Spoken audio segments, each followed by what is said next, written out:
Hey everyone, thank you so much for joining us today in this training. This is the new user training for Rentec Direct software. We're going to go over the first steps in setting up your Rentec Direct account, and we're going to help you get started with that. So in today's training, we're going to go over that pop-up that comes up when you first log into your Rentec Direct account. It's found on the summary page, and it's just called your basic setup steps. This is a tutorial for you to understand the necessity of setting everything up in sequence and why everything there is going to be important.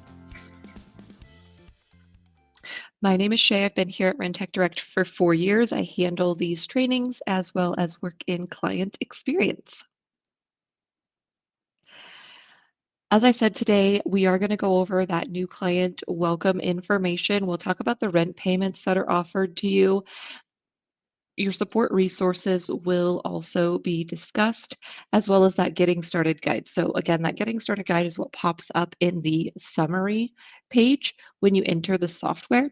When we get into our live software portion of the training today, we're going to talk about those basic setup steps, the tiles that are included, and why it is important to complete those in succession.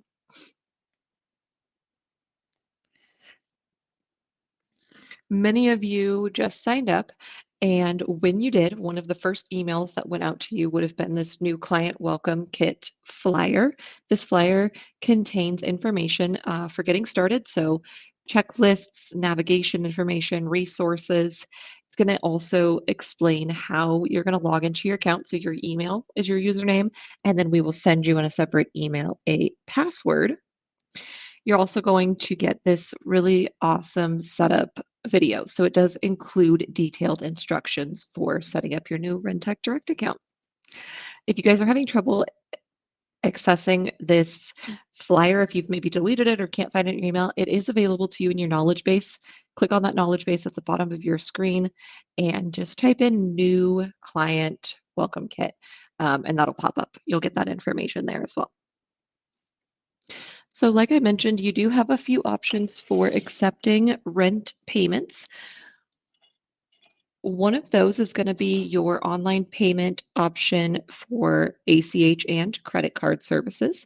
We use a merchant services account or vendor. They're CSG Forte. They handle, again, like I said, the incoming and outgoing ACH payments as well as the incoming credit and debit card payments. Those will be applied for under your settings feature in the software. We do also allow for you to accept electronic cash payments using Pay Near Me. Pay Near Me is a network of kiosks and locations where your tenant or your client can take their rent funds and pay cash. So they either pay it to a kiosk or they pay it to a cashier. And what you'll do is you'll get a client-specific barcode. They will scan that barcode either by using their app on their phone or by using a printout that you've given them. They will hand over the cash. The cash will then be deposited directly into your account. And those, again, are going to be applied for under your settings in Rentec Direct. We do also offer tenant screening. So we have options for both landlord or property manager initiated screenings, which would be the integrated tenant screening reports we offer. We also have options for tenant initiated screenings. That would be Apply Connect or Rent Prep. So for those two options, you would just need to create a free account with them outside of Rentec Direct. You will get a specific link that you send out to your tenant. Your tenant will enter their information into that link. They will pay the fee, and then you will both get a copy of that email. With the integrated tenant screening reports, you are the one who enters that information. If you happen to get a online application from your tenant, that application is going to allow for you to screen the tenant directly from the application. It will upload all the information that's needed, and you'll get those reports in a matter of minutes. If you're somebody who gets paper applications, you can still enter all that information in manually, screen the tenant, get those back in minutes, and that information will be stored here in Rentech. So at this time, we're going to go ahead and hop into the software. We'll talk about those tiles in the basic setup step tutorial that you're going to see. We're going to talk about why those tiles are important, why they're laid out the way that they are, and we're going to get into you setting up this account. So you'll see that my basic setup steps are completed. That's because I have run this training a couple of times through here, and I do have some information entered into the software. But we are still going to go through these steps as they're laid out here. So the first one we're going to go to is we're going to go to the settings step here. And we're going to go ahead and click that. And we're going to talk about these settings. So the first one it brings us to is the accounting defaults. This pop-up that comes up just lets you know that the accounting defaults are going to impact your accounting. So that's for both property and tenant. So you want to make sure that you're paying special attention to the default grace period as well as the default late fees. So these are going to be universal. These are going to be used to determine whether the tenant is in a defaulted status. So after their rent is due, how many days do you give them before they get that late fee? And it's also going to help you determine that late fee that gets assigned. So this makes sure that the system is automatically recognizing a defaulted tenant as well as updating that monthly late fee to that tenant. So you're also able to put in things like early rent charges. So I've got mine set to 5 days. That just means that 5 days prior to my rent being due, my tenant will be notified and they're going to get that extra time to figure out, their next steps. They're still due on the first of the month. They're still late after their fifth day, and they're still going to get that late fee in a timely manner. So you just make sure that you configure these options here. If you need assistance in answering, maybe what this question is asking for, these tooltips here, you can roll over. These are going to give you a little bit more information. So it'll just tell you how to fill in this space here. Just fill it in per your tenant guidelines, your tenant contracts, and you should be good. Now, while these are universal, they will affect every tenant within the software. You do have the option when you create a tenant to modify that information. So if you have some tenants that you've recently taken on who don't follow the same rules as all the other tenants, you can configure their late fees and their grace period days at a tenant level as well. So this will be universal, but you can make those changes at a tenant level. So while we're still under settings here, we're actually going to talk about a couple of other settings that I feel are important for getting your account off the ground. The first one is going to be your contact information. So it's going to be your personal or corporate contact information. This information is going to be displayed in a number of places. Those are going to include any checks that you print and any reports that you print out, as well as communications from you to either your clients or your tenants. So just to make sure this is all filled out with current information. Back under settings, we'll take a look at program defaults. You're going to want to make sure that all these program defaults are accurately configured so that your software runs and looks the way that you want it to. So you'll have things like lease expirations, you'll have information about how the header style of your reports is going to go, email handling, as well as portal settings. So settings underneath the portal information will pertain to what your tenants and owners are allowed to see. So if you roll over these, again, these tooltips are available to you so that you are able to get some additional information for this prompt and figure out how you're going to answer that question at the end. We also do want to make sure that we look at our income and expense categories. This is going to be your chart of accounts. So any expense going out to your property or any income coming into your property should be properly categorized. You'll want to make sure that you take the time to put in additional categories. This is not a one and done situation though. So as you grow with your account, as you continue to incur expenses or bring in income, you'll be able to go ahead and add additional categories to this. I've used QuickBooks in the past, and you're coming from QuickBooks.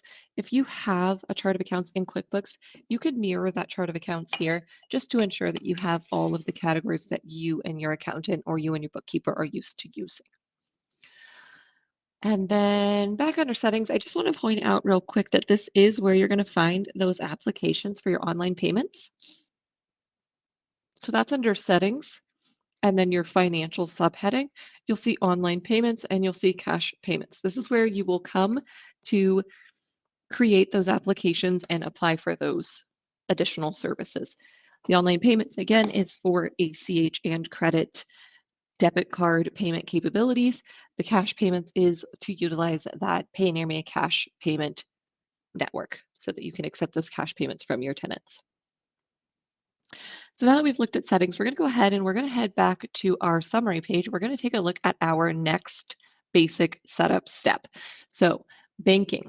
Why is banking important?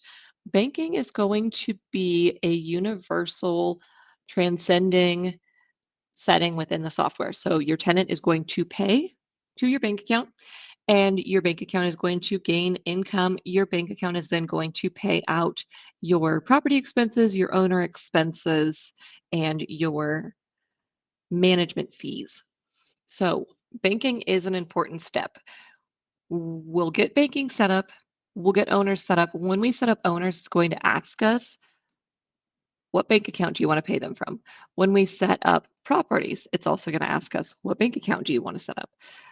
That's going to be your income and your expense account. So it is important that we get this bank account here completed within the software prior to setting up our owners and our properties. Otherwise, you will have to go back and you have to make sure that each of those is configured accurately. So this pop-up lets us know that the banking tracks and manages transactions from banking activities. Most often, they're added as the primary operating account. So whichever bank accounts are used to pay property expenses, receive rents, and hold security deposits should go in this banking tracking tool.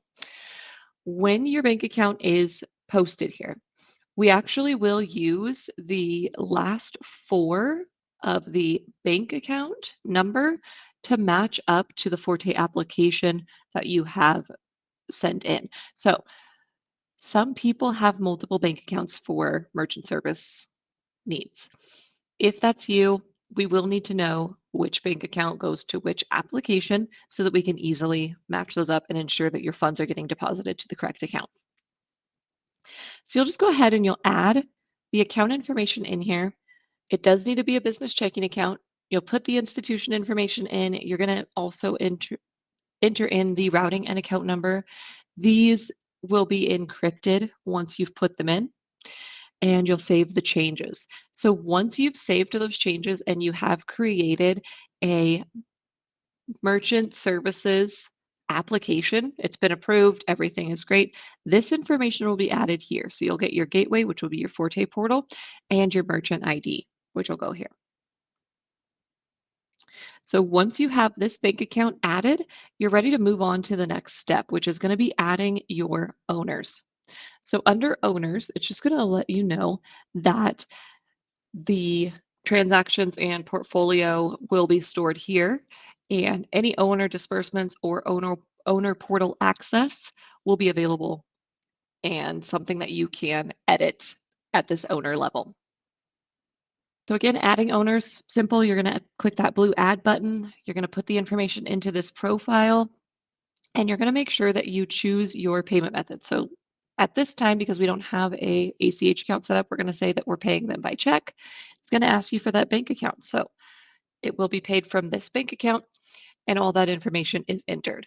Once you have saved this information, your owner will be then displayed here in your owner list, and you'll be able to choose those owners once you set up your properties. So now that we've gone ahead and we've created our owner, Our next step is going to be creating our managers. So for those of you that use a PM account, you are going to have the ability to add managers and you're going to be able to give them specific jobs.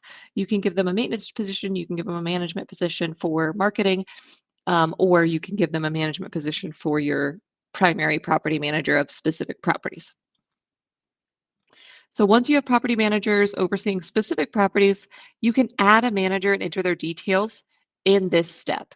It is a valuable data entry time save here. So make sure that all of your property managers are in the system prior to adding any properties that they manage. Again, like I said, it is just to avoid that additional time when having to go back in and edit every property after the fact. So adding a manager, simple. You're going to go ahead and put in their profile details, name, email, contact information. You will enable their user account by giving them a username and password. And then you're going to go ahead and set a configuration for their permissions here. And once you've added that manager, they'll appear on your list with those specific permissions. This user happens to be our maintenance manager. So at a limited amount of permissions, this manager can see and edit work orders. So she will have access to work orders, but she'll have access to anything else. Now, in these configurations, there are plenty of things that touch each other. So you're going to want to make sure that you configure the manager, um, log in as the manager, see what they can see. If there's something that you know that they're going to need to do on a daily basis that they don't have access to, log back into your primary user account, reconfigure some of those settings, and just continue to fine tune it until that manager is precise. At that point, you would want to give that manager access to their username and password, and they can log in and they can perform those daily tasks as needed. So once our manager is added, we will head back over to our basic setup steps, and our next highlighted tile is going to be properties. Now, properties does allow for you to add single family or multifamily units. You're going to have your property profile, and then you're also going to get the addition of marketing information. So it does allow you to track and manage transactions at a property level. So you can account for multi-unit properties at an account level, at a property level or at a unit level. So if there is something that pertains to a specific unit, you can go ahead and count for that at the unit. If there's something that pertains to a property overall, like yard maintenance or pool maintenance, you can go ahead and account for that at a property level. So each property is going to have a ledger that specifies specifics like income and expense for that property. So now that we're here on property, you'll see that we have a couple of single family units and we have a multifamily unit. Adding a property is simple. It's going to ask you to identify the property. Nickname will be a name that you associate with the property. A lot of people will put the street address there or the owner's last name. They're going to put a description in. This is usually going to be a description of what the property is. Is it a 2-bedroom, 2-bath? Is it a upstairs apartment? Whatever it happens to be, go ahead and put that in there. You're going to put in the full address. So city, state, and zip code do need to be in there as well. The information here, if it is a multi-unit property, will pull from this and distribute it to the subunits. The information here also will be used for the tenant address. So the tenant does have to have a full mailing address in order to make any online payments. It is going to ask you who the manager and owner of the property are. So that's why it's important that we get those managers and owners in prior to starting the property setup. Manager will be me. Marketing manager is going to be me as well. And then we've got our maintenance manager who is Leslie. We did create her. And then we have our property. So we'll choose our property owner and we're going to go down to our financials. So our income account should be the account that we added to our banking tab. So our income account will go here. Our expense account will go here. And then we're going to make sure that these accounts are ready to receive those incomes. We're going to also go ahead and set up our fee structure. So how do we take our management fees? Do we do a flat rate, a percentage of charged rent, or a percentage of every payment the tenant makes? Once we've configured this, we'll go ahead and add that property. If it is a multi-unit property, we're going to go ahead and start adding our subunits. So when we configure this subunit, it's going to ask us for some specifics. So what is our unit name? Today our unit name is going to be apartment 5. So we're going to say apartment number 5. Description here is going to be 1 bed, 1 bath, small place. Our address will autofill, and it'll tell you that here. So for subunits, the city, state, and zip code will be used from the main residence. It is an apartment. Our rent here is going to be $750, and our default security is going to be $1,500. Managers and owners did auto-populate from our primary unit. So you'll see that we have me as manager, me as marketing manager, we have Leslie as our maintenance manager, and we've got our property owner here, and those populated from that primary property. Our income and our expense account also populated from that primary property, but we do need to enter our fee structure. So we're going to say that for this, we take 10% of charged rent. And we're going to go ahead and we're going to add this subunit. So once we've done that, it gives us the ability to identify this property and create a marketing profile. So if this were for rent right now, we would go ahead and we would put all of our information in here for our marketing profile, and then we could syndicate. So this will syndicate to third-party syndicates. We populate over 20 of the most popular rental websites. Zillow, HotPads, Trulia, they may have a charge in your area.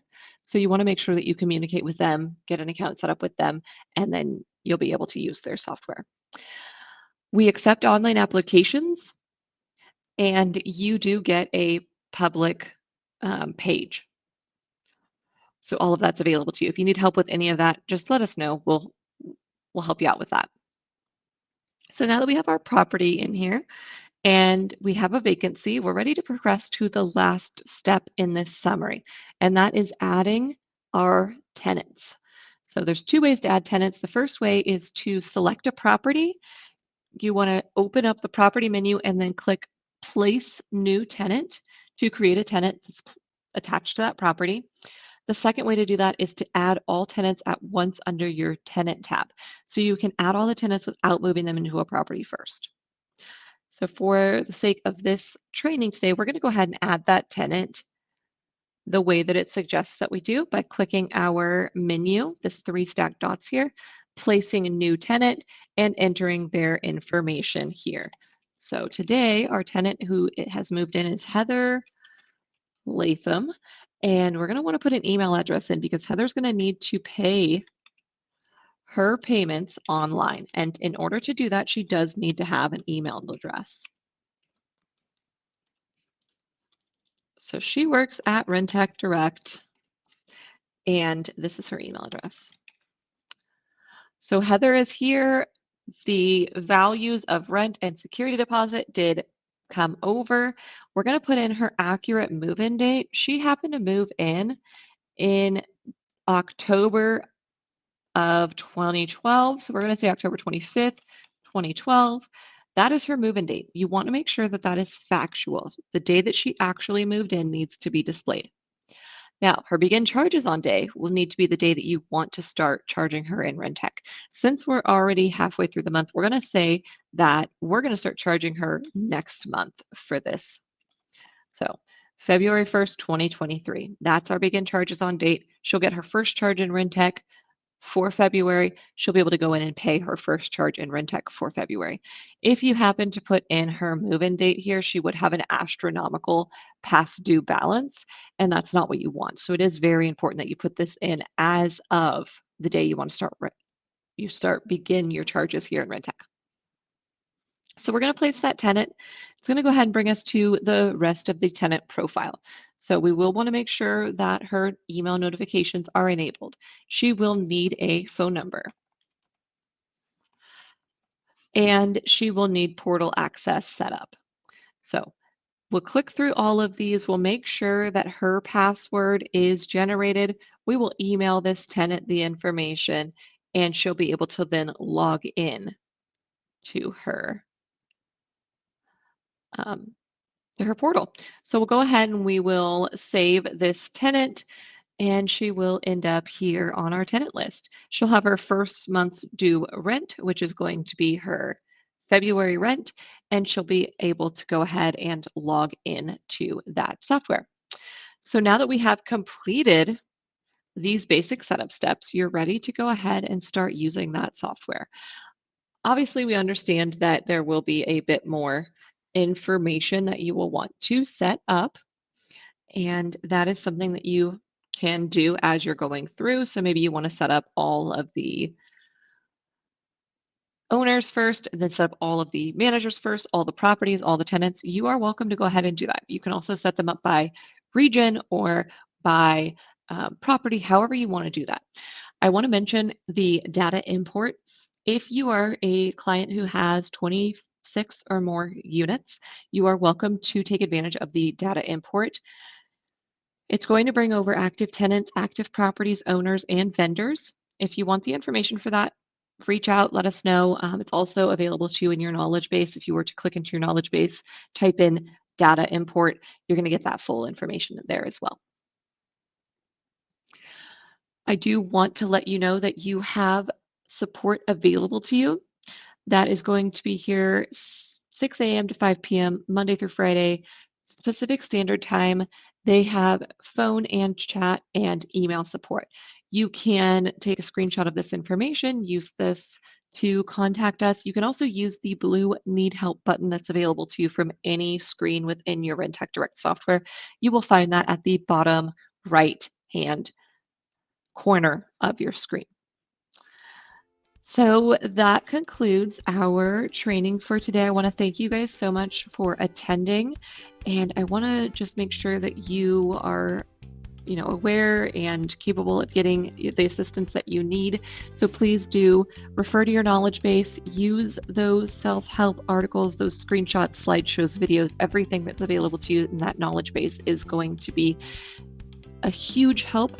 And just make sure to reach out to us. We do offer that support to you, and we're happy to help. Again, thank you guys so much for joining us today, and have an amazing week.